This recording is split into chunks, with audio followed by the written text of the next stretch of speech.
आपण पूर्वी स्त्रीरोग हा विषय बऱ्यापैकी बघितलेला आहे, पण आयुर्वेदामध्ये प्रॅक्टिस करत असताना स्त्रीरोगाबरोबर गर्भसंस्कार, सुतिका परिचर्या, प्रसूती परिचर्या, या ज्या सगळ्या आपल्या गर्भिणी परिचर्या या विषयावर औषधासह आणि औषधाशिवाय अशी सुद्धा छान प्रॅक्टिस करता येते. अनेक ठिकाणी आता तुम्ही बघत असाल काही नॉन मेडिकल लोकसुद्धा गर्भसंस्कार क्लासेस घेते.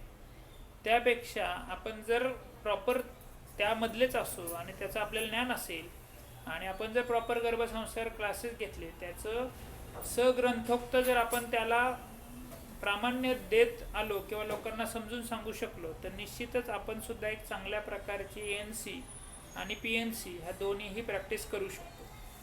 आत्ता आमचं जे बोलणं चालू होतं की भविष्यामध्ये आत्ता तुम्ही जर बघितलं की स्त्रियांना जो काही 1.25 महिन्याचा सुतिका परिचर्या हा काळ पाळायला ज्या अनेक अडचणी येत आहेत, तर पुढं जाऊन भविष्यामध्ये असे काही सुतिकागार आपल्याला उभे करता येतील का, आणि ते 1.25 महिने ती स्त्री रुग्ण किंवा ती सुतिका आपल्याकडेच राहून तिचं सगळं पालनपोषण करता येईल का?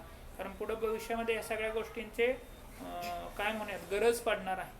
त्यामुळं आपण असं एखादं सुतिकार सुद्धा करू शकतो, अशी सुद्धा एक सिस्टीम्स उभी करू शकतो.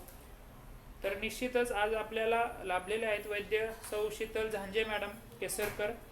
त्यांचं MD आयुर्वेद आणि MS संस्कृत, मॅडमचं BMS अष्टांग आयुर्वेद महाविद्यालय आणि MD टिळक आयुर्वेदमधून विशेषतःने संहितेमध्ये त्यांचं MD झालेलं आहे. तसंच मॅडम यशस्वी फॅमिली केअर क्लिनिक याचा जो आयुर्वेद विभाग आहे तो पूर्णानगर चिंचवड येथे 2011 पासून यशस्वीरित्या सांभाळत आहेत. त्याचबरोबर गर्भसंस्कारचे ऑनलाईन आणि ऑफलाईन असे दोन्ही पद्धतीचे क्लासेस ते घेतात. तर मॅडमला मी विनंती करतो की आपण धन्वंतरी पूजनाने कार्यक्रमाची सुरुवात करूयात. पूजा करा.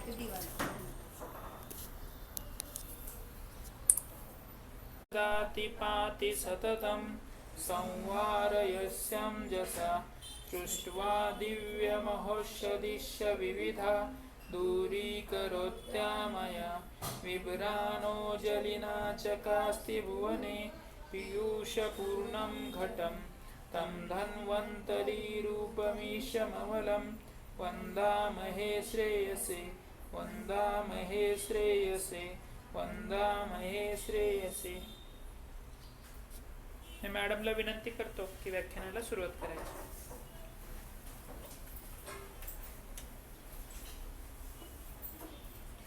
धन्यवाद सर आणि मॅडम, मला आज संधी दिलीत बोलण्याची. या सुरुवात आपण ओंकारापासून करूया. ओंकारासाठी सगळ्यांनी तयार व्हायचं आहे. जसं आहे तसं बसू शकता.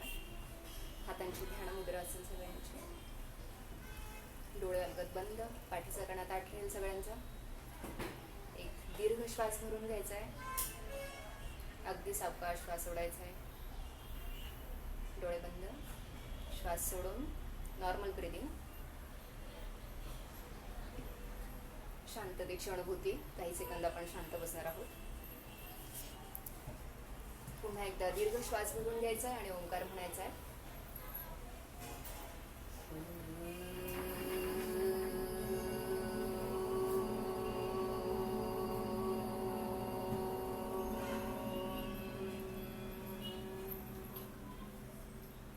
पुन्हा एकदा श्वास भरून घ्यायचा आहे.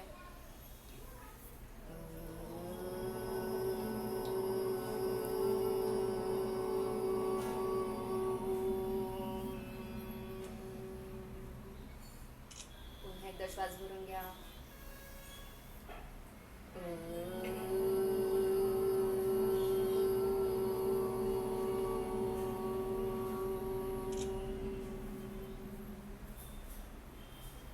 डोळे बंदच राहतील. सगळ्यांच्या हातांची नमस्कार मुद्रा. गुरुवंदना. गुरुर्ब्रह्मा गुरुर्विष्णू गुरुर्देवो महेश्वरः गुरु साक्षात् परब्रह्म तस्मै श्री गुरवे नमः. तस्मै श्री गुरवे नमः. नेहमीप्रमाणे आपल्या क्लासची सुरुवात, गर्भसंस्कार क्लासची सुरुवात ओंकाराने आणि गुरुवंदनेने होत असते. त्याच्यानंतर आपण मंत्र उच्चारण घेतो. ओंकाराचा एक साधा नियम आहे. ओंकार म्हणताना आपल्याला सुखासन किंवा पद्मासन, हातांची ध्यानमुद्रा आणि ओंकार आपल्याला 3 स्टेपमध्ये म्हणायचा असतो. अकार, उकार आणि मकार. अकार नाभीपासून चालू होतो. ठीक आहे, आवाज कुठून आला पाहिजे? ओम असं नाही, असा आला पाहिजे. हां, अकार नाभीपासून, उकार आहे तो हृदयापासून आणि मकार आहे तो मस्तिष्कापासून. येते लक्षात? आपला ओंकार कसा झाला पाहिजे? बऱ्याच जणांचा आता ओंकार कसा होता? ओम असा स्वरूपाचा होता, पण म्हणताना कसा म्हणायचा आहे?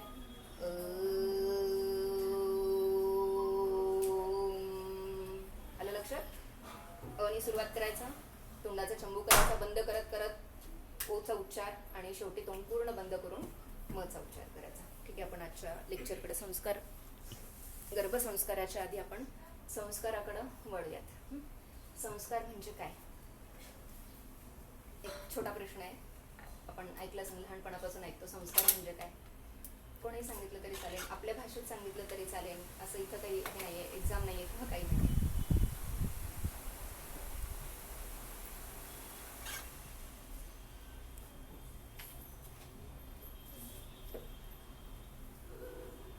बरं ठीक आहे, गर्भसंस्कार म्हणजे काय? गर्भिणी मला उत्तर देतात पटपट. तुम्ही आज लेक्चर ऐकायला आलेत, बरोबर आहे. आपल्याला काय अपेक्षित आहे? काय करायचं आपल्याला?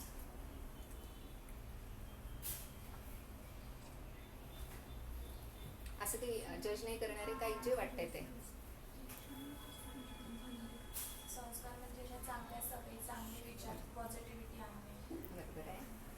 गर्भिणीमध्ये मेन म्हणजे सर्वात पहिले त्यांच्यामध्ये जे म्हणजे हार्मोनल चेंजेस होतात, त्याच्यामुळे त्यांना थोडं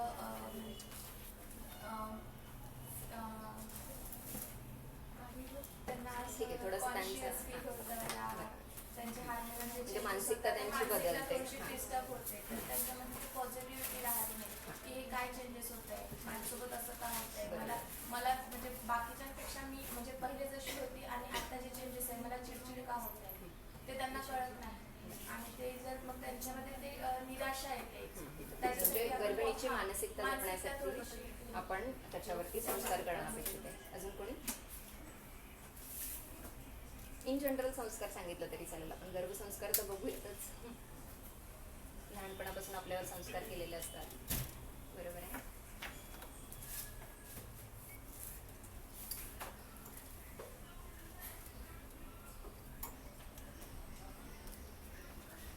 अशा गोष्टी ज्या आपल्या वडिलांनी सांगितल्या त्या आपल्यासाठी खूपही चांगल्या असतात, म्हणजे चोरी करू नये, खोटं बोलू बरोबर नये, आहे. हां. अशा टाईपच्या गोष्टी. म्हणजे आपण योगामध्ये जसं यममध्ये बघतो, अहिंसा, सत्य, अस्तेय, या सगळ्या गोष्टींचं पालन करणं म्हणजे संस्कार. बरं, आता दोघांनी सांगितलं संस्कार म्हणजे चांगल्या गोष्टी रुजवणं. मग संस्कार चांगलेच असतात का? वाईट पण असतात, बरोबर आहे. चांगले पण संस्कार असतात, वाईट पण संस्कार असतात. संस्कार शब्दाचा आपण संस्कृत अर्थ जर बघितला तर समाधिक क्रू या धातूपासून तो बनलेला आहे. सम्यक करोती ती संस्कार हा, म्हणजे काहीतरी चांगलं करण्याचा प्रयत्न करतो तो संस्कार. ग्रंथामध्ये काय सांगितलंय? संस्कारो इति गुणांतराधान उच्यते. म्हणजे आता काय करतोय आपण? त्याच्या गुणांमध्ये सुद्धा परिवर्तन करायचा प्रयत्न करतो. परत आहे ते दोषापणयनम, ते सगळं आपण भविष्याच्या रत्नावलीमध्ये सगळं ते वाचलेलं आहे की नक्की काय काय असं संस्कार. आता भौतिक जगामध्ये म्हणजे बाहेरच्या जगामध्ये संस्कार बघताना बघा, आपण सकाळी उठल्या उठल्या दूध तापवतो. तापवणं हा एक देखील संस्कार झाला, बरोबर आहे. त्या दुधाचं दही लावतो, दही लावणं हा पण एक संस्कार झाला. ठीक आहे, एखादी गोष्टी उन्हामध्ये वाळवणं हा पण काय झाला? संस्कार झाला. निवडणं हा संस्कार झाला. ठीक आहे, तर अशा बऱ्याच पद्धतीचे संस्कार हे आपल्याला भौतिक जगामध्ये म्हणजे बाह्य जगामध्ये, पिंडी ते ब्रह्मांडी, ब्रह्मांडी ते पिंडी असं म्हणतो आपण, तर बाह्य पण आपल्याला ते बघायला मिळतात. आता आपण आपल्या संस्कारांकडे येऊयात. म्हणजे आपल्यावरती संस्कार काय अपेक्षित आहे आणि मग गर्भसंस्काराकडे वळूयात. ठीक आहे, ज्या वेळेस माता पित्यांच्या मनामध्ये पहिल्यांदा भावना येते की आत्ता आपल्याला गर्भधारणा करायची, तर तेव्हापासून सुरुवात या संस्कारांची होत असते. याचा अर्थ काय? तर स्त्री आणि पुरुष ज्या वेळेस गृहस्थाश्रमामध्ये असतात तर त्यावेळेस झालेली गर्भधारणा ही शास्त्रसंमत गर्भधारणा अशी मांडलेली आहे. मग सुरुवातीला स्त्री आणि पुरुष यांची शरीराची स्थिती उत्तम असणं गरजेचं आहे. मग शरीराची स्थिती बरोबर त्यांची मानसिक स्थिती देखील तेवढी उत्तम असणं गरजेचं आहे. ठीक आहे, मग शरीराची स्थिती आपण उत्तम कशी मानतो की बाबा एखादं शरीर निरोगी आहे हे आपण कसं जाणतो? कोणी सांगेल मला की एखादी व्यक्ती निरोगी आहे? म्हणजे आता आपल्याकडं समजा एक कपल आलंय आणि त्यांना गर्भधारणेसाठी ते इच्छुक आहेत, तर पहिल्यांदा तुम्ही काय बघणार? ते निरोगी आहेत की ते व्याधीत आहेत? मग निरोगी आहेत म्हणजे काय, व्याधीत आहेत म्हणजे काय? मग आपण पुढं काय करणार आहे? पहिलं विचारलेली पाहिजे. हां मग त्यांची दिनचर्या घेणार, हां त्याच्यात काय बदल असेल ते सांगणार, मग त्याच्यामध्ये आहार विहार त्याच्याबद्दल सांगणार. जे ज्या गोष्टी सगळ्या चुकीच्या काढल्या त्या त्यांना बरोबर सांगणार. सांगायला. सगळ्या बाबतीत बरोबर. बरं. आयुर्वेदानुसार ती डेफिनेशन कोणाला सांगता येईल निरोगी व्यक्तीची? समदोष समन्वयश सांगा. पुढची लाईन व्यवस्थित जोरात. प्रसन्न आत्मेंद्रिय मना स्वस्थेती. आलं लक्षात? आपण काय बरोबर बघताना काय बघतो की बाबा भूक लागली का, किंवा दिनचर्या कशी आहे, किंवा ऋतुचर्या कशी आहे, किंवा काही चुकतंय का? पण दुसरी लाईन सगळ्यात महत्त्वाची, प्रसन्न आत्मा इंद्रिय मनहा. हां, म्हणजे मानसिक लेवलपर्यंत आपण काय करतोय आता त्याचा विचार करायला सुरुवात करतो. म्हणजे त्या स्त्री आणि पुरुषाची मानसिकता ही चांगली आहे का, हे पण आपल्याला इथं पाहणं आता गरजेचं आहे.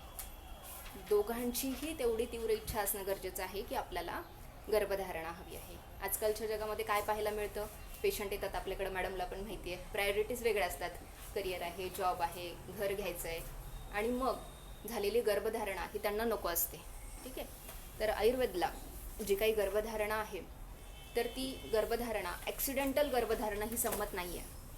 म्हणजे आपल्या कोणत्याही शास्त्रामध्ये ॲक्सिडेंटल म्हणजे अचानक गर्भ राहिला हे आपल्याला मान्य नाही आहे. याचा अर्थ काय? तर मगाशी जसं मी म्हटलं, शारीरिकदृष्ट्या मानसिकदृष्ट्या दोघंही काय असणं, निर्विकार असणं गरजेचं आहे. ठीक आहे. आणि मग त्याच्यानंतर त्यांची ती मानसिकता बघून आपल्याला पुढं त्यांना काउन्सिलिंग हा पाठ चालू होतो. आता अजून एक महत्त्वाचं गोष्ट की आपल्याला सगळ्यांना एक प्रश्न पडत असेल की आपण ह्याच आईवडिलांच्या पोटी जन्माला का आलो? म्हणजे प्रत्येकाच्या मनामध्ये एक विचार असेल की त्याच घरामध्ये आपण जन्माला का आलो? ह्याचं उत्तर शोधायचा कोणी कधी प्रयत्न केलाय? म्हणजे एखाद्या घरामध्ये आपला जन्म होतो, मग तिथंच आपला जन्म का झाला? दुसऱ्या घरामध्ये आपल्यापेक्षा वरच्या फॅमिलीमध्ये खालच्या ह्याच्यामध्ये आपला जन्म का नाही झाला? ठीक आहे. ह्याच्यासाठी मी एक भगवद्गीतेतला तुम्हाला रेफरन्स देईल. शुचिनाम श्रीमता गेहे योगभ्रष्टो अभिजायते. ठीक आहे. योगभ्रष्ट म्हणजे मागच्या जन्मामध्ये जो योगभ्रष्ट झाला होता. योगभ्रष्टाचा अर्थ बघा की योग साधना तो व्यक्ती करतोय, पण त्याच्यापासून कुठेतरी तो विचलित झालाय आणि त्याचा जन्म आता ह्या पिढीमध्ये म्हणा, किंवा आता मागचा जन्म सोडता आता त्याचा जन्म कुठं झालाय? तर शुचिनाम पवित्र अशा आणि श्रीने शोभित अशा घरामध्ये त्याचा जन्म झालाय. हां, म्हणजे मागच्या जन्मामध्ये त्याची योगसाधना कुठंतरी अपूर्ण राहिली होती आणि ती पूर्ण करण्यासाठी असं वातावरण ज्या घरामध्ये आहे त्याच घरामध्ये ते बाळ जन्म घेत आहे. आलं लक्षात? म्हणजे आपण जर एखाद्याचं शरीर बघितलं तर त्याचे दोन भाग आहे, स्थूल शरीर आणि सूक्ष्म शरीर. स्थूल शरीर म्हणजे हा देह, तो विनाश पावतो, पण सूक्ष्म शरीर म्हणजे आत्मा हा काय आहे? अविनाशी आहे. त्याच्यावरती ते संस्कार हे आपोआप होत असतात आणि ते संस्कार घेऊन ते बालक पुढे म्हणजे पूर्वजन्माचे संस्कार, त्याच्यानंतर माता पित्यांच्या वंश परंपरेनुसार आलेले संस्कार आणि त्याचे अनुभव ह्याच्या सगळ्याचा मिळून ते बाळ आता जन्म घेणार आहे. म्हणजे एखादं कपल आहे, माता पिता आहेत, ते ठरवू शकतात की आपल्याला कशा पद्धतीचं बाळ पाहिजे. इथं एक प्रश्न होता की तुम्हाला लता मंगेशकर सारखी मुलगी हवी असेल तर तुम्हाला मिळेल का? तर मिळेल. मग तसे गुण तुमच्यामध्ये असणं अपेक्षित आहे. येते लक्षात? म्हणजे त्या आई वडिलांच्या ठिकाणी ते गुण जर असतील तर आई वडिलांचं काम काय राहतं? तशा पद्धतीच्या बाळाला आवाहन करणं हे आई वडिलांचं काम, आणि ते बाळ हे काय करत असतं? तशा पद्धतीची फॅमिली, तशा पद्धतीचं कुटुंब हे सिलेक्ट करत असतं. म्हणून काहींच्या बाबतीमध्ये गर्भधारणा लवकर होते, काहींच्यामध्ये उशिरा होते. आता ही गर्भधारणा होताना सुद्धा योग्य तिथी, नक्षत्र, मुहूर्त ह्या सगळ्याचा परिणाम त्या बाळावरती होत असतो. कुळाच्या बाबतीत मी एक सांगू इच्छिते की हे जे काही बाळ जन्म घेणार आहे तर हे पूर्वजन्माचे संस्कार घेऊन तर ते जन्म घेणारच आहे, पण ह्याच्यासोबत ते आई आणि वडिलांना रिप्रेझेंट करतं. कसं रिप्रेझेंट करतं आई आणि वडिलांना? तर आईच्या 5 पिढ्या लक्षात घ्या. आईची 5 पिढी कशी कॅल्क्युलेट करणार? आई, आजी, पणजी असं 5 घरं मागं जायचं. ह्या 5 जणांपैकी कोणालाही रिप्रेझेंट करणारं ते बाळ असू शकतं. वडिलांच्या 14 पिढ्यांना ते बाळ रिप्रेझेंट करत आहे. किती? 14. बरं, ह्या 14 पिढ्या म्हणजे काय? वडील झाले, आजोबा, पणजोबा, असं परत आपण 14 घरं मागं गेलो. आता ह्या प्रत्येक घरामध्ये परत 5-5 माता आल्या. बरोबर आहे. आजी, आजीची 5 घरं मागं जा. पणजी, पणजीची परत 5 घरं मागं जा. म्हणजे 14 पंचे 70 हे एक कुळ. आणि इकडं आईचं, वडिलांचं 70 झालं काउंटिंग, आणि आईचं एक कुळ, असं टोटल 71 कुळांपैकी कोणालाही रिप्रेझेंट करणारं हे बाळ असू शकतं. हे रिप्रेझेंट करतं म्हणजे काय करतंय? तर त्याचा वर्ण, रंग घ्या, त्याची आकृती घ्या, त्याचं कौशल्य घ्या, त्याचे हावभाव घ्या. हे ह्यापैकी कोणासारखेही असू शकतात. ठीक आहे. आपण संस्कार बघतोय बघा. हे बाळ आपण काही गर्भावरती संस्कार करायच्या आधीच काय घेऊन येतंय ते आधी बघणं आपल्याला गरजेचं असतं. म्हणजे आपण म्हणतो की बाबा आमच्या घरात तर असं कोणी नव्हतं. आपल्याला किती पिढ्या माहिती आहेत? जास्तीत जास्त 2 नाही तर 3 पिढ्या. त्याच्या आधीचं आपल्याला माहिती नसतं. ठीक आहे. मग ह्याच्यापैकी कोणासारखंही ते बाळ असू शकतं. मग आता हे झालं अनुवंशिकतेचे संस्कार. तुमच्या ह्याच्यामध्ये एक प्रश्न होता की सगोत्र, एका गोत्रामध्ये विवाह करणं योग्य आहे का? आहे का? नाही आहे. कारण आपल्याला अतुल्य गोत्रीय अध्यायच होता. बरोबर आहे. बीजदृष्टी होते. म्हणजे आपण आत्ता जे बोलीभाषेमध्ये ऐकतो की बाबा नात्यात लग्न झालंय आणि बालकामध्ये काहीतरी व्यंग आलंय, म्हणजे अगदी छोटी गोष्ट आहे, अवेअरनेस करण्यासारखी गोष्ट आहे की गोत्र वेगळं पाहिजे.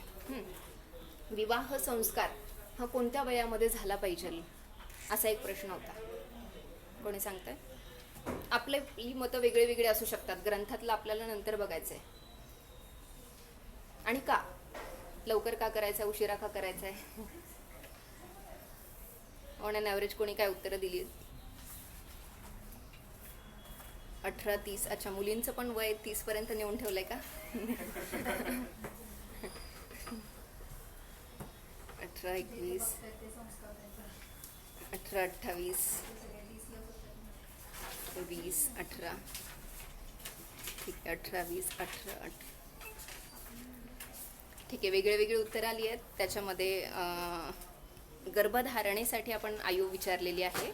तर गर्भधारणेची आयु ही पुढं वाढलेली आहे. पण विवाहाचीच आयु, तुम्ही जर लवकर विवाह करताय तर गर्भधारणा ही आपोआप ती लवकर होणार आहे. आणि जितक्या लवकर गर्भधारणा होते तितकं शरीर शुद्ध असतं आपलं, आणि बीज पण शुद्ध असतं, आणि त्याच्यापासून राहिलेला गर्भ देखील तेवढा निरोगी तयार होतो. गर्भसंस्कारला बहुधा पेशंट प्रेग्नन्सी टेस्ट पॉझिटिव्ह आल्यानंतर येतात. पण माझं असं म्हणणं राहील की ज्याच्या मनामध्ये इच्छा आहे की आपल्याला चांगलं बाळ जन्माला यावं, त्यांनी आधीच आयुर्वेदला अप्रोच करणं गरजेचं आहे. आता कसं ते बघायचं आपल्याला? जसं मग अशी त्यांनी सांगितलं की बाबा आपण केस टेकिंग घेणार आहोत. मग त्या केस टेकिंगमध्ये आहारामध्ये काही आपल्याला बदल करायचे आहेत का? विहारामध्ये बदल करायचे आहेत का? याच्यानंतर शरीरामध्ये एखादा व्याधी आहे तर तो व्याधी कमी करण्यासाठी आपल्याला काय करायचं आहे? एखादं पंचकर्म करायचं आहे. त्याच्यानंतर काय करायचं? आपल्याला रसायन चिकित्सा करायची आहे. कंपल्सरी रसायन सगळ्यांना द्यायचं आहे. ज्यांना गर्भधारणेची इच्छा आहे त्यांना. पुरुष असेल वाजीकरणचा आपण इथं उपयोग करणार आहे. त्याच्यानंतर प्रसन्न आत्मेंद्रिय मनः स्वस्थ इति अभिधीयते असं म्हटलंय. मग आत्मा, इंद्रिय आणि मनासाठी आपण काय करणार आहे? रसायनामधलाच आचार रसायन करणार आहे. आचार रसायन काय आहे? सत्यवादिनम क्रोधम, ते सगळं खरं बोलायचं आहे, क्रोध करायचं नाही, गुरु वृद्ध यांची सेवा करायची आहे. अशा पद्धतीने कमीत कमी आपण त्या कपलला एवढा अवेअरनेस तरी त्यांच्यामध्ये झाला पाहिजे की आपण समाजामध्ये वावरताना कसं वावरायचं आहे, किंवा दिनचर्या म्हणजे शौच, दिवसभराची आपली जी काही शुद्धी आहे ती कशी झाली पाहिजे. ह्या सगळ्या बेसिक गोष्टी झाल्यानंतर मग त्या व्यक्तीने पुढे गर्भधारणेसाठी प्रयत्न करायचा आहे.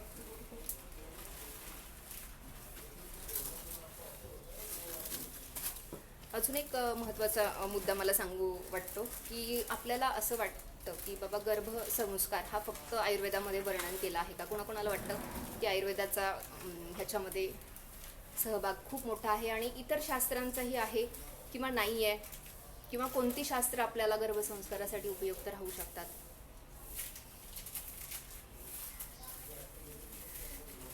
योग बरोबर आहे. अजून हां, ग्रहशास्त्र, ज्योतिषशास्त्र म्हणायचं. हां, बरोबर आहे.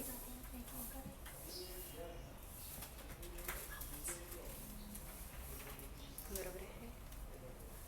आहार आहे, आहारशास्त्र. हं?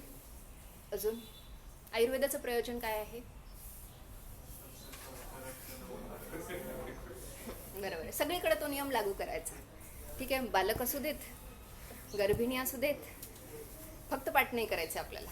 हां, मग आयुर्वेदाच्या गर्भिणीमध्ये आपण काय रोल करणार आहे? ती स्वस्थ आहे, तिचं स्वास्थ्याचं रक्षण करण्यासाठी तिची दिनचर्या तुम्ही सेट करा, तुमची ऋतुचर्या सेट करा, सगळं तिला समजून सांगा. ठीक आहे. आणि आतुरस्य विकार प्रशमनम, आता गर्भिणी आजार आहे का? नाही आहे, पण गर्भिणी या अवस्थेमध्ये जर का तिला काही त्रास होतोय तर आयुर्वेदासारखं सेफ दुसरं कोणतं शास्त्र नाही. कारण तुम्हाला माहिती आहे, ताप जरी आला तरी डोलोच्या पुढं, पॅरासिटामॉलच्या पुढं आपण जात नाही.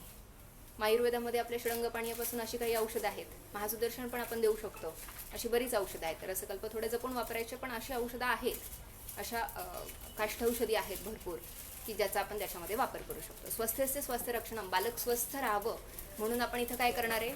9 महिने काय करणार आहे? त्याला त्याच्या वाढीसाठी, गर्भात असतानाच त्याच्या वाढीसाठी 9 महिन्याचे जे काही मासानुमासिक काढे सांगितलेले आहेत त्याचा आपण वापर करणार आहे. मासानुमासिक वृद्धी कोणी सांगू शकतं? 4थ्या महिन्यामध्ये काय सांगितलंय विशेषत्वाने?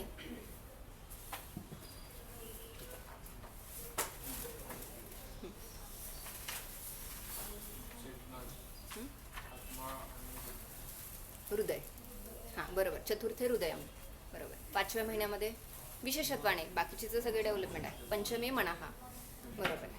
मग मला सांगा आता, 4थ्या महिन्यामध्ये हृदय तयार व्हायला लागलं बाळाचं, 5व्या महिन्यामध्ये मन तयार व्हायला लागलं. ठीक आहे, आपण ते लिहिण्यासाठी केलं होतं, ती गोष्ट बाजूला ठेवा. तुमच्यासमोर पेशंट आहे, घरातलाच कोणीतरी व्यक्ती आहे, त्या बाळाचं आईच्या हृदयामध्ये आईच्या गर्भामध्ये असताना हृदय तयार होत आहे. मग या हृदयासाठी हितकर काय आहे आणि अहितकर काय आहे? समजा ती गर्भिणी शोक करतीये, चिंता करतीये, राग करतीये, तर त्या बाळाच्या हृदयावरती तुम्हाला त्याचा दुष्परिणाम दिसायला लागणार आहे. म्हणून 4थ्या महिन्यामध्ये गर्भिणीची मानसिकता सांभाळणं खूप गरजेचं आहे. म्हणजे मी माझ्या एका पेशंटबद्दल सांगेल की ती 4थ्या महिन्यामध्ये डिप्रेशनमध्ये गेली होती. अगदी म्हणजे घरातले काही त्यांचे वातावरणातले काही बदल असतील किंवा काही असेल, ती 4थ्या महिन्यामध्ये आपल्याकडे आलीच नाही. आणि त्या बाळामध्ये डिलेव्हरीनंतर तिच्या सेप्टल डिफेक्ट निघाला. सेप्टल डिफेक्ट प्लस तिचा जो काही अवोर्टा होता, त्या अवोर्टामध्ये नॅरोईंग हे निघालं बघायला. मग मॉडर्न सायन्स काय म्हणतंय? नाही, सोनोग्राफीत असं काही दिसलं नाही, बाळाचं फिटल डॉपलर केलं असं काही दिसलं नाही. म्हणजे आपल्याला ह्या क्लासमधनं काय मिळालं पाहिजे की आपण विचार कसा करायचा आहे. हां, आता थेरॉटिकल झालं, लिहायचं झालं, तिथपर्यंत ठीक आहे. 5व्या महिन्यामध्ये जर बाळाचं मन तयार होतं आहे, तर ह्या मनासाठी औषध, आहारातलं औषध वेगळं, विहारातलं औषध वेगळं. मग ह्या मनाची काळजी ही त्या गर्भिणीच्या आजूबाजूच्या व्यक्तींनी घेणं सगळ्यात गरजेचं आहे. मग हे सेशन जे काही होतं कपल सेशन, ह्याच्यामध्ये गर्भिणींना बाजूला काढलं जातं, फक्त त्यांच्या मिस्टरांचं काउन्सिलिंग होत असतं की तुम्ही काय करता. बरोबर आहे. जाणीवपूर्वक करायच्या काही गोष्टी असतात, त्या केल्या गेल्या पाहिजेत. गर्भिणीची मानसिकता तुम्हाला इथं सांभाळायची आहे. बरं, दौरुद म्हणजे काय? डोहाळे लागणं म्हणजे काय?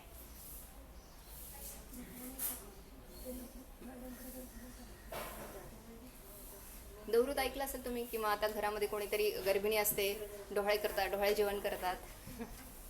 डोहाळे म्हणजे काय? हां, बरोबर आहे. म्हणजे गर्भ काय करत असतो? हां, मातेद्वारे आपली इच्छा ती प्रकट करत असतो. आता समजा तुमच्या पुढे एक कपल बसलं आणि त्यांनी सांगितलं की हिला पाणीपुरी खाऊ वाटते, या गाड्यावरची पाणीपुरी खाऊ वाटते. हां, दौरुद आहे आता हे. ते करायचं पूर्ण की नाही करायचं? करायचं. आता इथं युक्तिप्रमाण आपल्याला वापरावं लागणार. कसं वापरायचं युक्तिप्रमाण? ही पाणीपुरी त्या गाड्यावरची न खाता ही घरी बनवून तुम्ही खाऊ शकता. बरोबर आहे. म्हणजे इथंपासून आपल्याला विचार करावा लागतो. त्या गर्भिणीची मानसिकता सांभाळणं ही आजूबाजूच्या लोकांची जबाबदारी आहे, आणि ह्याची जाणीव करून देणं ही आपल्या सगळ्यांची जबाबदारी आहे.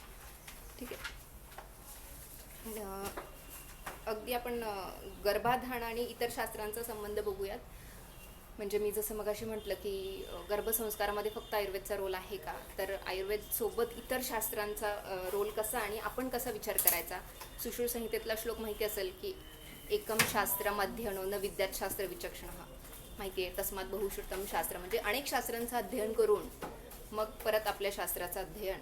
ह्याच्यामुळं काय होत असतं, आपल्याला बरेच अशा गोष्टी कळत असतात की ज्याचा आपण ह्याच्यामध्ये वापर करून घेऊ शकतो. आपण आयुर्वेदला आहोत म्हणजे फक्त आयुर्वेदाचाच अभ्यास करायचा आहे का, तर नाही, इतर शास्त्रांचा सुद्धा ह्याच्यामध्ये उपयोग होतो. आता बघा, अगदी कामशास्त्र, ज्योतिषशास्त्र, योगशास्त्र, पाकशास्त्र, ज्योतिषशास्त्र मग अशी यांनी सांगितलं जसं ग्रहांचाही त्याच्यावरती परिणाम असतो बालकावरती. योगशास्त्र, योग, अष्टांग योग सांगितलेला आहे. आत्ताच्या सध्याच्या गर्भसंस्कारामध्ये जास्त योगशास्त्रावरती भर दिला जातो. पण जर का ती गर्भिणी आधीपासून योगासनं करत नसेल तर खरंच तिने या 9 महिन्यात योगासनं अट्टहासाने करणं गरजेचं आहे का? म्हणजे क्लास लावला आहे, फी भरली आहे, मग आसनं केली पाहिजेत असं आहे का? तर नाही आहे. आत्ता मार्केटमध्ये जे चालू आहे की बाबा मी फक्त आसनच घेणार, स्ट्रेचिंग घेणार, बर्थ बॉल एक्सरसाइज घेणार, तर हे असं नाही आहे. आपल्याला काय करायचं आहे, योगचा वापर कशासाठी करायचा आहे, अष्टांग योग त्यांना समजून सांगणं. अष्टांग योगातली पहिली 2 अंग म्हणजे यम आणि नियम.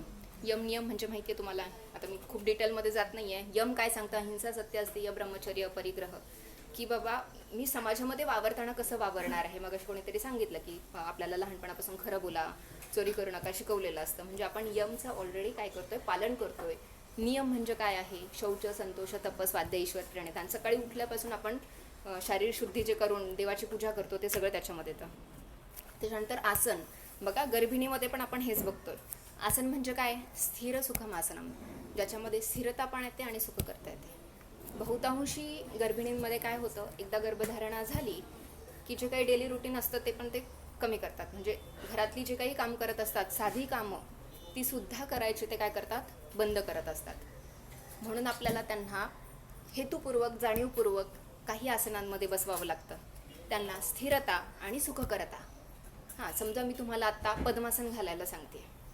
पद्मासन तुम्ही आत्ता घातलंत, पण जर का तुम्हाला त्याच्यामध्ये स्थिरता वाटत नसेल तर तुम्ही अर्ध पद्मासन घालू शकता. सुखकर्ता कधी येईल, जेव्हा तुमचा ह्याच्यामध्ये सराव येईल त्यावेळेस तुम्हाला ते सुखकर्ता वाटेल, सुखकारक वाटेल ते आसन. मग गर्भिणी अवस्थेमध्ये जर का ते एवढी स्थिरता आणि सुखकर्ता येत नसेल तर अट्टहासाने नाही, तर त्याच्यामध्ये काही बदल करून तुम्ही ती आसनं करू शकता. मग ही आसनं का करायची, नाही केली तर काय फरक पडणार आहे. तर गर्भिणीमध्ये सगळ्यात महत्त्वाचा बदल काय होतो, ॲनाटॉमिकल, कोण सांगेल. खूप सारे बदल आहेत ॲनाटॉमीमध्ये, खूप सारे बदल होतात. युट्रसची साईज वाढते, अजून ब्लॅडर कॉम्प्रेस होत आहे, अजून बॅक कशी होते गर्भिणीची, बॅक लॉर्डोसिस होतं. बरोबर आहे, लॉर्डोसिसमध्ये कळलं तुम्हाला आता. मग इथं आपल्याला त्याला फ्लेक्झिबल करण्यासाठी मार्जारासन सांगितलं आहे, अर्ध मार्जारासन सांगितलं आहे. पूर्ण मार्जारासन करत नाही आपण, अर्ध मार्जारासन सांगितलं आहे. मग हे करणं गरजेचं आहे. ठीक आहे. कमीत कमी बाळ झाल्यानंतर बेबीला ज्यावेळेस फिडिंगला घेऊन बसतेस ती स्त्री, तर त्यावेळेस त्या बाळाकडे बघण्यासाठी तिची जर मान अशी होत असेल तर हा कॅच बसू नये एवढी तरी काळजी आपल्याला घेतली गेली पाहिजे. त्याच्यासाठी सूक्ष्म व्यायाम म्हणजे मानेच्या व्यायामापासून ते खांद्याच्या व्यायामापासून ते पायाच्या व्यायामापर्यंत सगळे व्यायाम झालेले पाहिजे. डिलेव्हरी, तुमचं सगळ्यांचं गायनेकॉप्स झालेलं आहे. डिलेव्हरीपर्यंत आपण स्त्रीला काय सांगतो, पाठीवर झोपायचं नाही, डाव्या कुशीवर झोपायचं. डिलेव्हरीच्या वेळेला आपण पाठीवर झोपवतो. बरं, प्रायमी असेल तर लेबर पेन चालू झाल्यापासून किती वेळ हा पेन चालू राहतो, किती पण एक्सटेंड होऊ शकतो. 2-4 तासापासून 6 तास ते 12 तासापर्यंत पण हा टाईम एक्सटेंड होऊ शकतो. मग ॲक्च्युअल लेबरमध्ये गेल्यावरतीचा जो काही काळ आहे, जो 1 तास असेल, पाऊण तास असेल, तेवढ्या वेळ ती गर्भिणी पाठीवरती झोपू शकते का. त्याच्यासाठी आपण आधीच पाठीवरती झोपून जी काही आसनं शिकवतो, किंवा जी काही लिथोटॉमी पोझिशन आपण देणार आहे, तर त्या पोझिशनमध्ये जे पवनमुक्तासन करतो ते विस्तृत पाद पवनमुक्तासन, पोटावरती दाब न येता त्याचा आपण सराव गर्भिणीला देत असतो, की जेणेकरून लेबर पेन चालू झाल्यावरती हे अचानक पायामध्ये क्रॅम्प येणं, कमरेमध्ये जास्त क्रॅम्प येणं आणि मग बेबीला पुश करायला तिला त्रास होणं, ह्या गोष्टी होऊ नयेत म्हणून आपण हे आधीपासून याचा वापर करत असतो. हा झाला आसनांचा भाग. यम, नियम, आसन. नंतर प्राणायाम. प्राणायाम म्हणजे काय, आपण प्राणायाम का करतो, गर्भिणीने प्राणायाम का करायचा आहे, प्राणायामचा गर्भिणीमध्ये जास्तीत जास्त रोल काय आहे,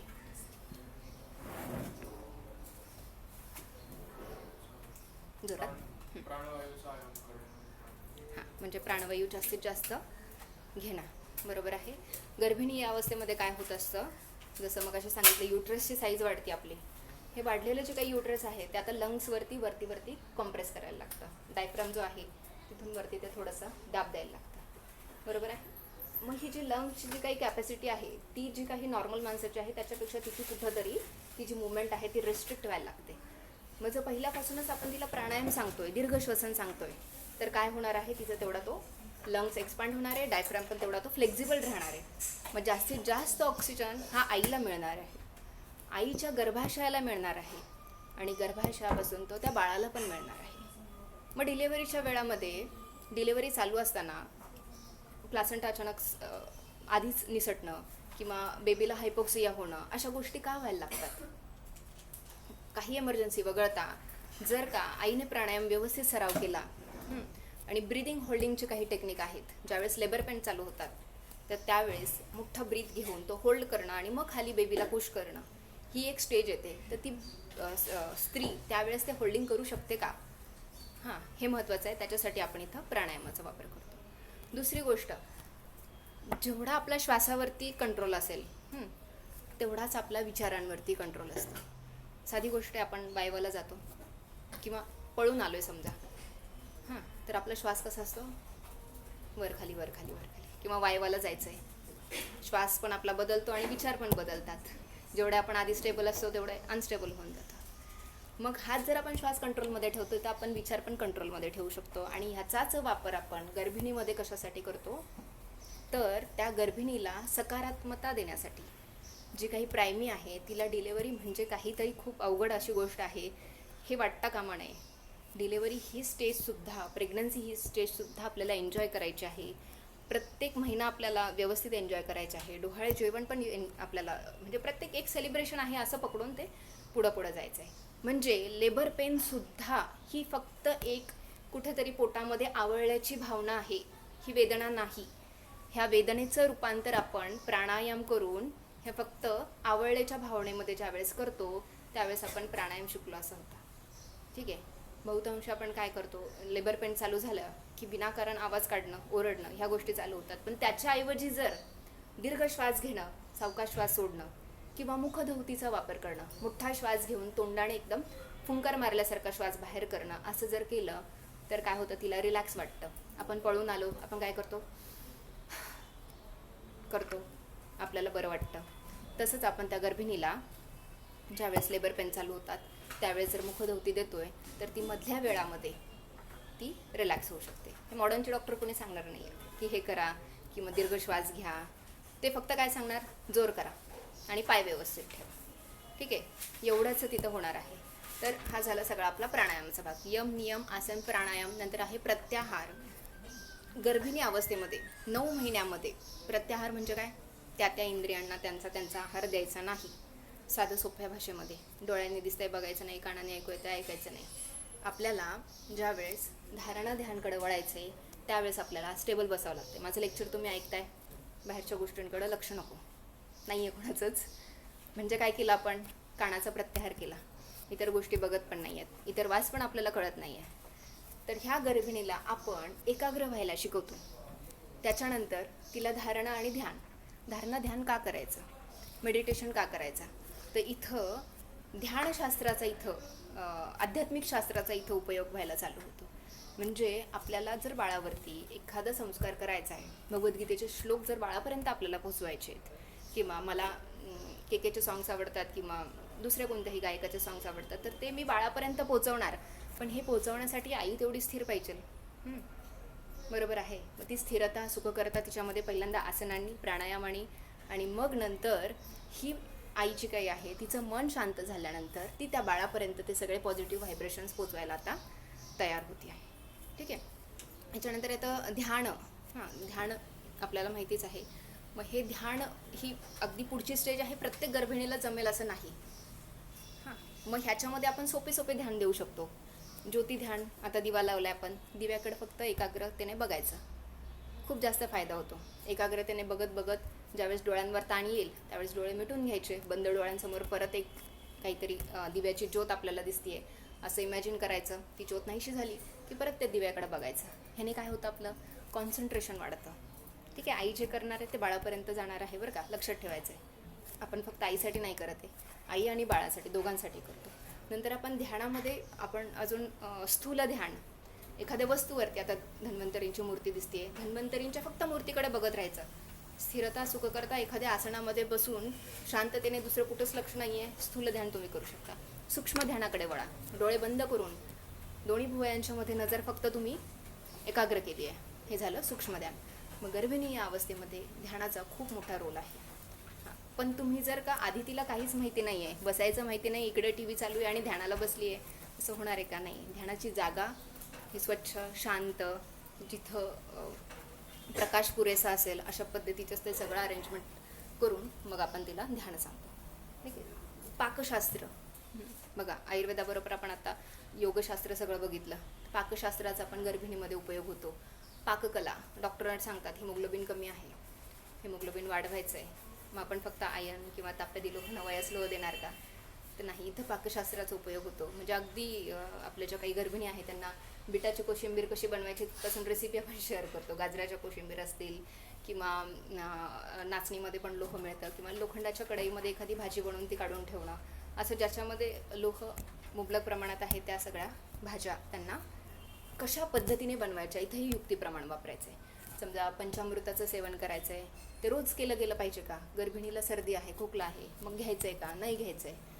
बरेच जण काय करतात, तांब्यांची पुस्तकं आणतात, त्याच्यामध्ये लिहिलं आहे रोज घ्यायचं आहे म्हणून रोज घेतात. मग ते रात्री घ्यायचं आहे का, सकाळी घ्यायचं आहे का, ह्या पंचामृतामध्ये प्रत्येक गोष्टीचं प्रमाण किती पाहिजे, ह्या सगळ्यासाठी एक पाकशास्त्र आणि ह्याला मार्गदर्शन करणारा एक वैद्य तरी असला पाहिजे.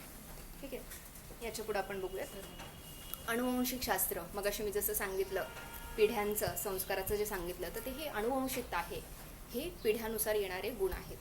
म्हणून पूर्वीच्या काळी जे काही विवाह संस्कार व्हायचे, तर ह्याच्यामध्ये मुलगा आणि मुलीला जास्त असं हे नव्हतं, स्वातंत्र्य नव्हतं की तुम्ही स्वतःवर वधू निवडायचं, असे स्वातंत्र्य नव्हतं. तर इथं काय केलं जायचं, तर त्यांच्या आईवडिलांची जे काही परंपरा आहे, कुलपरंपरा आहे, एक माहिती असतं की हे कुळ कसं आहे, तर ते बघून तिथं मुलगी किंवा मुलाला विवाह संस्कार केला जायचा. ठीक आहे. पण आता थोडंसं संस्कारावरती आलेलं जे काही संकट आहे तो एक खूप मोठा विषय आहे. जी काही आपली शिक्षण पद्धती आहे तो आपण घेणार, एक शॉर्ट 5 मिनिटामध्ये शेवटी घेणार आहे, तो बघणार आहे. पण ते अनुवंशिकता ही खूप महत्त्वाची आहे. नंतर वास्तुशास्त्राचा पण गर्भ संस्कारामध्ये रोल आहे. वास्तू कशी असली पाहिजे, आयुर्वेदामध्ये सांगितलं आहे की गर्भाधारणाचा विधी हा कुठे कुठे नाही पाहिजे. म्हणजे गुरु असतील किंवा एखादं वधस्थान असेल किंवा स्मशान असेल तर तिथं गर्भाधारणं हा निषिद्ध सांगितलेला आहे. म्हणजे ती जागा, ते ठिकाणसुद्धा योग्य असणं इथं गरजेचं आहे. त्याच्यानंतर अध्यात्मशास्त्र, मग अशी जसं सांगितलं आपण गर्भिणींना विचारतो की तुम्हाला बालक कसा हवा आहे, तर ते सांगतात गुणी हवा आहे. काहींचं उत्तरामध्ये टेक्निकल बाळ पाहिजे असं आलं होतं. म्हणजे गर्भिणींना काही वाटू शकतं, त्यांचे हजबंड टेक्निकलमध्ये होते आणि त्या पद्धतीचं बाळ त्यांना हवं आहे. म्हणजे तुम्हाला जशा पद्धतीचं बाळ हवं आहे तसे गुण तुमच्यामध्ये असणं सगळ्यात महत्त्वाचं आहे. मग ह्याच्यामध्ये त्या प्रकारचं एक्सपोजर हा गर्भिणी असताना त्या गर्भिणीने त्या बाळाला देणं गरजेचं आहे. तुम्ही सांगू शकता का गुण कोणते कोणते पाहिजेत बाळामध्ये तुमच्या? पुढचा विषय आहे, पण गुण तर आपण आत्ता सांगू शकतो. कसं बाळ हवंय? आता मगाशी तुमच्या ह्याच्यामध्ये लता मंगेशकर असा एक मुद्दा होता, तसं बाळ हवंय का? अमिताभ बच्चन सारखं बाळ हवंय का? कसं हवंय?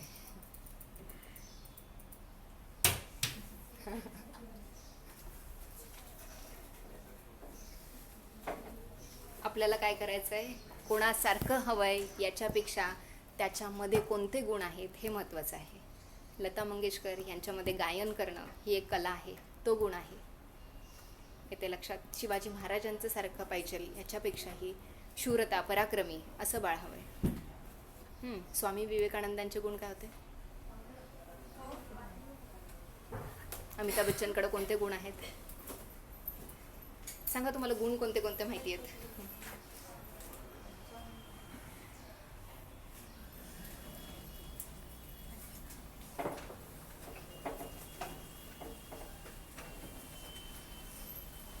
गुण माहिती असतील ना आपल्याला, आपण संस्कार बघतोय. काय काय गुण आहेत तुमच्यामध्ये आहेत ते गुण सांगा.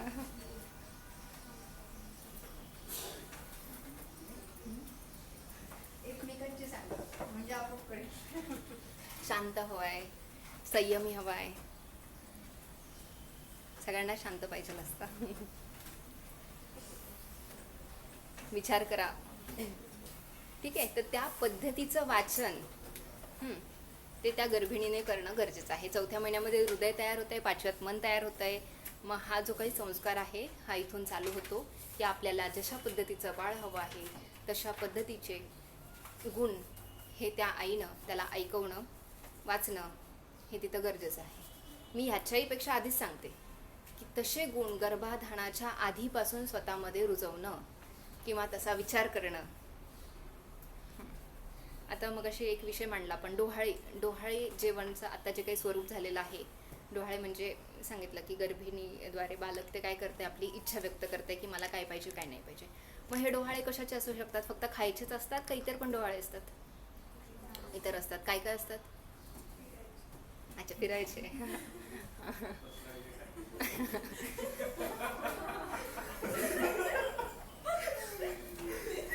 ठीक आहे, बरं. अजून काय असू शकतात? त्यांनी पाहिलं असेल एखाद्या गर्भिणीला फिरण्याची इच्छा होऊ शकते, भ्रमंती. अजून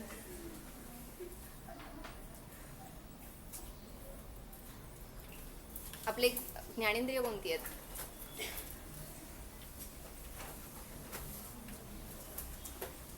तुम्ही ऐकलं असेल की एखाद्या गर्भिणीला आतापर्यंत एखादा वास आवडत होता पण आता अजिबात नको वाटतोय, किंवा आतापर्यंत ही गोष्ट आवडत नव्हती पण आता आवडायला लागली. हां, बघावीशी वाटतीये, ऐकावीशी वाटतीये, एखादी चव घ्यावी वाटतीये, एखादा वास घ्यावा वाटतोय किंवा नको पण वाटतोय. ठीक आहे, हे सगळे येतात डोहाळेमध्ये. आणि डोहाळे हा जो काही आपण संस्कार करतो, सीमंत उन्नयन संस्कार आहे की ज्याच्यामध्ये सीमंत उन्नयन एक मांग सवर्ण असं पण म्हटलं जातं. त्याच्यासोबत त्या गर्भिणीला जे काही प्रिय आहे किंवा तिची जी काही इच्छा आहे ती आप्तजनांनी म्हणजे तिचं हित जाणणाऱ्या व्यक्तींकडून पूर्ण करून घेणं. म्हणजे तिला एखादं गाणं ऐकू वाटतंय, आपण पाहतो एखादं जण गाणं म्हणतंय, तिला गजऱ्याचा वास आवडतोय तर तो वास तिला पुरवणं ही बाळाची इच्छा असते आणि ती युक्तिपूर्वक पुरवणं ही तिच्या आजूबाजूच्याची जबाबदारी असते. याला कोणीही बेबी शॉवरचं स्वरूप देऊ नका. ठीक आहे, हे आपल्याला फक्त सोशल मीडियावरती फोटो टाकण्यासाठी करायचं नाही आहे. डोहाळे जेवण हे डोहाळे जेवणच झालं पाहिजे. फुलं ही नैसर्गिकच असली पाहिजे, आर्टिफिशियल फुलांमधनं वास येत नाही. तिला जर तो वास आवडत असेल तर तो वास तिला द्या. आपल्यामध्ये बरेच जणांच्या पद्धती असतात, साडीचा रंग असेल तिथपासून असेल किंवा जे पदार्थ समोर ठेवले जातात, फळं ठेवले जातात, तर तशा पद्धतीनं ते झालं पाहिजे. तर हा झाला डोहाळ्याचा विषय. शारीरशास्त्र, मानसशास्त्र, आयुर्वेदाला पूरक इतर शास्त्र आपण बघतोय. शारीरशास्त्र, शरीर रचनेचा अभ्यास करणं आपल्याला गरजेचं आहे. शरीर रचना ही गर्भधारणापूर्वी ज्यावेळेस प्री काउन्सिलिंगला आपल्याकडे पेशंट येतो त्यावेळेस तो फिजिकली फिट आहे ना ह्याचं परीक्षण करताना एक सोनोग्राफी, त्या स्त्रीची सोनोग्राफी कशासाठी, तर जे काही ओव्हरीज आहे, युटरस आहे, ते सगळं व्यवस्थित बघणं. जर का ती इन्फर्टिलिटी म्हणून येत असेल ते फॅलोपियन ट्यूब्स ओपन आहेत का, ह्या सगळ्या गोष्टी आहेत त्या थेरॉटिकल आहेत, पण त्याच्यासाठी शरीरशास्त्र आपल्याला माहिती असणं गरजेचं आहे. मेल ह्याच्या बाबतीत सुद्धा ॲनाटॉमी नॉर्मल असणं प्लस स्पर्म काउंट सगळं नॉर्मल असणं, सगळ्या गोष्टी पाहूनच आपल्याला पुढं सगळा विचार करायचा आहे. ठीक आहे, शरीरशास्त्रानंतर आहे मानसशास्त्र. जसं गर्भिणीचं मग असे बघितलं तसं आई आणि वडिलांची दोघांचीही मानसिकता ही उत्तम असणं इथं गरजेचं आहे. म्हणजे गर्भधारणेमध्ये आई आणि वडिलांचा दोघांचाही तेवढाच इक्वल सहभाग आहे. एकाला गर्भधारणेची इच्छा आहे, एकाला नाही आहे. म्हणजे माझ्यासमोर बरीच उदाहरणं आहेत की नकळत झालेली गर्भाधारण म्हणजे लग्नानंतर गर्भ राहिला आहे आणि एकाला नको आहे, तो एकाला पाहिजे आहे. घरातले लोक काउन्सिलिंग करतात आणि काही दिवसांनी ते बाळ ॲबॉर्ट होऊन जातं. म्हणजे नॅचरली ते ॲबॉर्ट होऊन जातं. म्हणजे ह्याला तुम्ही काय दिलं सुरुवातीला? निगेटिव्हिटी देत आहे. मग ही जर निगेटिव्हिटी तुम्ही अशी जर देत असताल त्याच्यावर त्याचा विपरीत परिणाम होणार आहे. आणि जरी हे बाळ जन्माला येत आहे, बघा, जरी हे जन्माला येत आहे तरी ते तेवढं सक्षम असणार आहे का? नसणार आहे. तर गर्भसंस्कारामध्ये सगळ्यात बेसिकमध्ये आपण जे काही बाळ येणार आहे ते निरोगी जन्माला आलं पाहिजे. हे शारीरिकदृष्ट्या निरोगी आणि मानसिकदृष्ट्या सुद्धा निरोगी, आणि मग ह्याच्यावरती करायचे ते संस्कार, म्हणजे जे आपल्याला अपेक्षित आहे ते त्याच्यामध्ये गुण रुजवणं इथं आपल्याला अपेक्षित आहे. म्हणजे पूर्वीच्या काळापासून जे काही गर्भसंस्कार सांगितलेला आहे किंवा गर्भाधान सांगितलेलं आहे, तर तो फक्त आपलं बाळ एवढा मर्यादित नसून हा आपल्या देशाच्या भविष्यासाठी काहीतरी करेल, आपल्या राष्ट्रासाठी काहीतरी करेल, इतका तो व्यापक होता. इथे लक्षात. म्हणजे आजकाल आपण बघतो, इथे एक प्रश्न होता की आजचे बालक मागील पिढीपेक्षा अधिक बुद्धिमान आहेत का? तर होय आले. सगळ्यांचं उत्तर होय आहेत का? Increase knowledge. बरं, सगळ्यांना असं वाटतं आजकालचं बालक जास्त हुशार आहेत? आपल्या आईवडिलांना जाऊन विचारा. आजकालची बालकं जी काही आहेत ना, ती चंचल आहेत जास्त. अगदी चंचल. मग ती चंचलता एवढी आहे त्यांच्यामध्ये, धरसोड वृत्ती भरपूर आहे. मग ते मोबाईल असेल, टी व्ही असेल किंवा एखादी गोष्ट, मला हा क्लास करायचा आहे, तो करायचा आहे, कुठंही स्थैर्य नाही. मग हे असं का झालं? ही बालकं एवढी चंचल का झाली? आपलं गुरुकुल आठवतंय? आपले आचार्य आठवत आहेत? कालच एक मजेशीर विषय मिस्टरांशी मी डिस्कस करत होते की एक ENTचा पेशंट ENTच्या डॉक्टरला असं म्हणते की मला डोळ्याचा त्रास होतो आहे. ऑप्थाल्म ही ब्रांच वेगळी काढली, ENT ब्रांच वेगळी काढली. आपल्या ह्याच्यामध्ये सुश्रुत संहितेमध्ये शालक्यतंत्र, ऊर्ध्व जातुगत सगळं एकच जण करत होता ना. चरक संहिता चरकाचार्यांनी लिहिली आहे. सगळं कव्हर केलं आहे ना, सगळे ऑलमोस्ट सगळे अंग कव्हर केली आहेत ना. मग एक व्यक्ती त्यावेळेस एवढं अध्ययन करायचा. गुरु शिष्य परंपरा होती. अष्टाध्यायी, एकादशाध्यायी, एक विद्यार्थीमध्ये उभे राहणार, बाजूने सगळे गुरु उभे राहणार. मग गुरु एक एक एक एक प्रश्न त्यांना विचारणार. मग तो सगळ्यांचे ते प्रश्न ऐकून घेणार आणि पहिल्याने काय प्रश्न विचारलाय तो आठवून त्याचं उत्तर देणार. आणि मग शेवटच्याने काय, असं करत करत सगळ्यांच्या प्रश्नांची तो उत्तरं, ते प्रश्न रिकॉल करून तो उत्तर देणार. असं त्यावेळेस अध्ययन व्हायचं. आणि तुम्ही आत्ता म्हणताय की बालकं हुशार आहेत का? बालकं हुशार? फक्त ABCD आलं, इंग्लिश बोलायला लागले, मोबाईल लॅपटॉप आला म्हणजे हुशार आहे का? नाही आहे. ह्याचं कारण असं की आपली जी काही शिक्षण पद्धती आहे त्याच्यावरती इंग्रजांनी खूप मोठा पगडा घालून ठेवला आहे. आपण महाभारतामध्ये बघितलं की भीष्म पितामहांना विचारून मग कौरव पांडव पुढचा निर्णय घ्यायचे. म्हणजे काय, तर गुरूंच्या नुसार शासन चालायचं, शासनानुसार गुरु चालत नव्हते. आत्ता काय होतं, शासनानुसार शिक्षकांना वागावं लागतं, शासनानुसार सिलेबस फायनल होतो आणि तो सगळा वागवला जातो. मग इथं समाजशास्त्राचा पण उपयोग आहे. सामाजिकता जी काही शिकवली जाते पूर्वीपासून आपल्याला, ती आत्ता शिकवली जाते का सामाजिकता? शासनाने लिव्ह इन रिलेशनशिपला मान्यता दिलेली आहे, ते खरंच योग्य आहे का? बघा, आपण आयुर्वेदाच्या नुसार आई वडिलांच्या मानसिकतेचा एवढा विचार करतोय आणि लिव्ह इन रिलेशनशिपमध्ये जर एखादं बालक जन्माला येत आहे तर त्याच्या भविष्याचं काय आणि आपल्या देशाचं काय, त्याच्यावर होणाऱ्या संस्कारांचं काय? म्हणजे शिक्षण संस्थेचा एवढा मोठा पगडा आहे आणि त्याच्यापासून इथं बदल करणं आपल्याला अपेक्षित आहे. म्हणजे मी खूप मोठी गोष्ट बोलते असं तुम्हाला वाटत असेल. आम्ही आयुर्वेदला आलेलो आहेत, पण काळाची गरज आहे. तुम्ही मुलांना कोणत्या भाषेमध्ये शिकवाल? मातृभाषेमध्ये सगळ्यांनी लिहिलंय. अरे वा, स्वप्नील कोण आहे? स्वप्नील. इंग्रजांचा पगडा दिसतोय. मयुरी, इंग्रजांचा पगडा. बरं, बाळाला इंग्रजी शिकवण्याला काही वाद नाही, म्हणजे माझं ऑब्जेक्शन नाही आहे. पण आईवडिलांनाही तेवढं इंग्रजी आलं पाहिजे. बाळाच्या कानावरती पहिल्या दिवसापासून जो शब्द पडणार आहे तो सुद्धा इंग्रजी पडला पाहिजे. त्याचा जो काही कन्सेप्ट असणार आहे तो सुद्धा इंग्लिशमध्येच क्लिअर झालेला पाहिजे. एकदम छोटा मुलगा आहे, अगदी नर्सरीत जाणारा मुलगा आहे, घरामध्ये मराठी बोलतात, सोसायटीमध्ये खाली गेल्यावर हिंदीमध्ये बोलतात आणि शाळेमध्ये गेल्यावरती इंग्लिशमध्ये बोलतात. आणि त्याला तुम्ही कावळ्याची गोष्ट सांगताय. कावळ्याला तहान लागली आहे, एक मडकं ठेवलं आहे, त्यात पाणी खाली आहे, त्याने दगड टाकले, पाणी वरती आलं आणि ते प्यायचं. ती सोपी गोष्ट आहे ना मराठीमध्ये. ही त्याच्याकडून इंग्लिशमध्ये तिथं पाठ करून घेत असतात. बरोबर आहे का? कन्सेप्ट क्लिअर होणं गरजेचं आहे का भाषेमध्ये त्या बोलणं गरजेचं आहे. आपण UPSC MPSCच्या परीक्षा देतो, लँग्वेज सगळ्या लँग्वेजमध्ये पेपर येतात. कन्सेप्टच क्लिअर नसेल तर काय करणार आहे तुम्ही?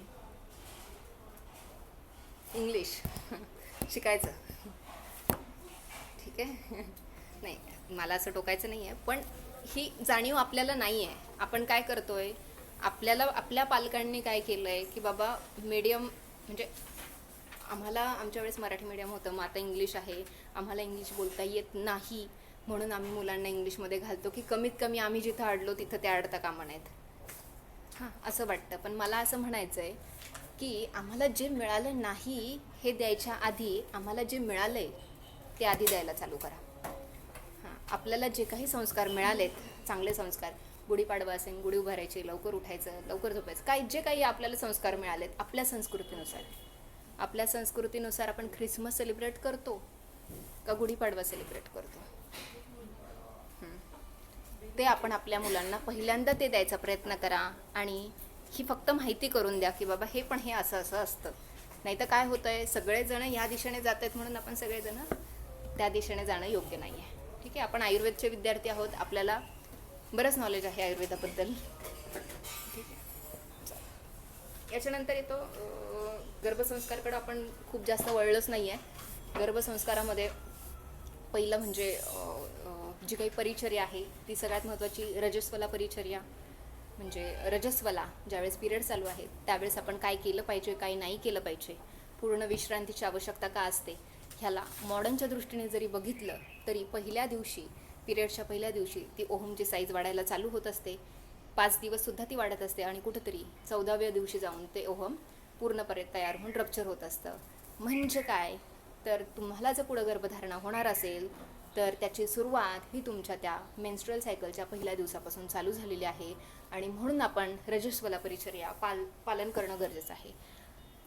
पूर्वीच्या काळी आपल्याला त्याला थोडंसं घाबरवण्याचं स्वरूप दिलं जायचं, पण ते योग्य होतं. कारण आजी आपल्या बघितल्या असतील किंवा गावाकडच्या व्यक्ती बघितल्या असतील की बाजूला बसवण्यापासून त्या रजस्वला स्त्रीला पूर्ण आराम करून द्यायचे. तिला जास्त कामं देत नव्हते, त्याला बाजूला बसणं किंवा विटाळा असं म्हणायचे, पण त्याचा तिला फायदा व्हायचा. तिचं ते बीज चांगलं वाढायचं, आर्तवातली दृष्टी कमी व्हायची. हां, कारण वातच वाढत नाही आहे. तुम्ही जर धावताय पळताय तर आपोआप वातवृद्धी होणार आहे. साधी छोटी गोष्ट आहे, मूत्रप्रवृत्ती असेल, मलप्रवृत्ती असेल, आपण एका ठिकाणी बसून करतो. मग रजस्वला असताना आपण धावपळ करणं योग्य आहे का? तर नाही. मग आपल्या ग्रंथामध्ये कसे रेफरन्स दिलेत की रजस्वलेने स्नान केलं तर काय होईल, अभ्यंग केलं तर काय होईल, काजळ घातलं तर काय होईल, म्हणजे त्या बाळामध्ये काय व्यंग येतील ह्याचा रिसर्च होईल त्यावेळेस होईल. पण ग्रंथामध्ये लिहिलं आहे म्हणजे हे असं होणार आहे. ठीक आहे. दुसरी आहे ती गर्भिणी परिचर्या. जसं मगाशी म्हटलं, 9 महिने आपल्याला गर्भिणीची काळजी आणि बाळाची काळजी ही पूर्ण येते गर्भिणी परिचर्या. मग त्याच्यामध्ये आहार असेल, तुमचा योग असेल, इतर शास्त्र सगळं तुम्ही लावून घ्या. त्याच्यानंतर आहे सुतिका परिचर्या. म्हणजे डिलेवरी झाल्यानंतर त्या सुतिकेची काळजी कशी घ्यायची आहे, सुतिका आगार कसा असलं पाहिजे, बाळ जन्मल्यानंतर त्याला इतर लोकांनी स्पर्श करणं योग्य आहे का, आई सोडून नाही आहे. ह्याच्यामुळं काय होतं तर त्याच्या मानसिकतेवरती परिणाम होत असतो. 9 महिने ते बाळ फक्त आईच्या सानिध्यात असतं. त्याच्यामुळं पूर्वीच्या काळी बाळाला आई आणि दाई हे सोडून तिसऱ्या लोकांकडे दिलं जायचं नाही. हे जन्मलेलं बाळ घराच्या बाहेर कधी काढायचं? षोडश संस्कार, 16 संस्कार सगळ्यांचे पाठ असतील बालरोगमध्ये. गर्भाधानपासून ते जातकर्म, कर्णवेधन, सगळे संस्कार आहेत माहिती सगळ्यांना. तर ते संस्कार त्या वेळेस सगळे केले गेले पाहिजेत. हां, अन्नप्राशन आता प्रश्न होता किती वेळा महिन्यात करायचं आहे? अरे वा, सगळे CETची तयारी करतात. 6व्या महिन्यामध्ये आपण अन्नप्राशन करतोय. ठीक आहे. तर अशा पद्धतीने षोडश संस्कारांचा रोल आहे हा. सुतिका ह्याच्यामध्ये आपण बालपरिचर्या पूर्ण बघतो. बाळाचं अभ्यंग कसं करायचं आहे, बाळाला उठणं कधीपासून लावायचं आहे, थोडासा सतसत विवेक बुद्धीचा पण वापर करायचा आहे. आपण बाळाची नाळ जोपर्यंत सुकत नाही तोपर्यंत उठणं घालू नका. उठणं तिथे अडकू शकतं, त्याचं इन्फेक्शन होऊ शकतं. तोपर्यंत साबण, पूर्ण नाळ सुकल्यानंतर तुम्ही ते सगळं चालू करा. ग्रंथामध्ये पण सांगितलेलं आहे, पण करणारा आपण वैद्य आहे का तर नाही आहे. ते बाळ घरी जाते, मग ते युक्तिपूर्वक. मग पहिलं खोबरेल तेल सूट होतंय का नाही बघा. मग खोबरेल तर डायरेक्ट लाकडी घाण्याचं वापरणार का तुम्ही मूर्छना करून वापरणार?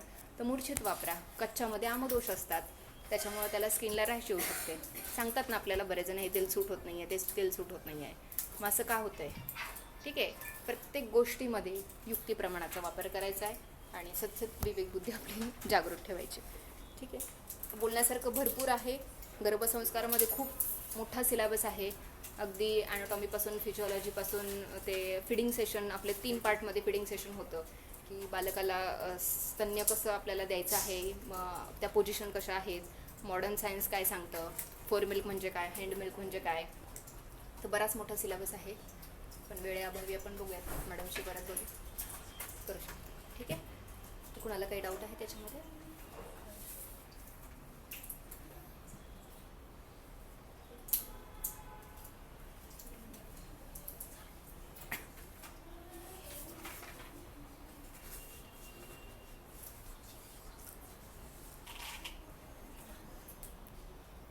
काहीही शंका असेल तरी विचारू शकता.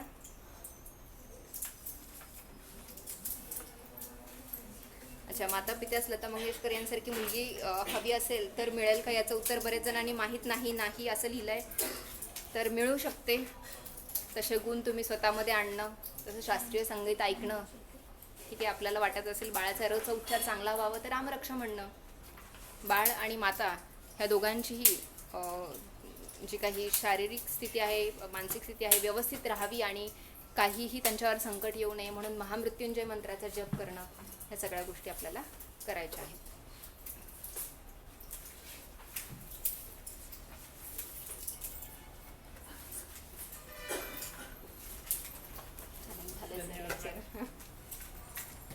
ठीक आहे, आपण परत एकदा ओंकार घेणार आहोत सगळेजण. ओंकारासाठी तयार. ओंकार आणि सर्व कल्याणाची प्रार्थना एकत्र म्हणणार आहोत. हातांची ध्यान मुद्रा, पाठीचा कणा ताठ, डोळे अलगद बंद. एक दीर्घ श्वास भरून घ्यायचा, अगदी सावकाश श्वास सोडायचा आहे. श्वास सोडून संथ श्वसन, नॉर्मल ब्रिदिंग. पुन्हा एकदा दीर्घ श्वास भरून घ्यायचा आहे.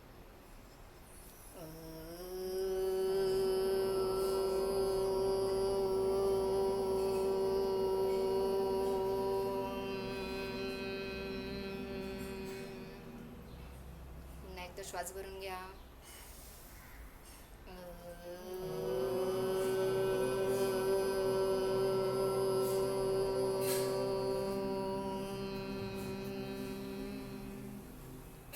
पुन्हा एकदा श्वास भरून घ्यायचा आहे.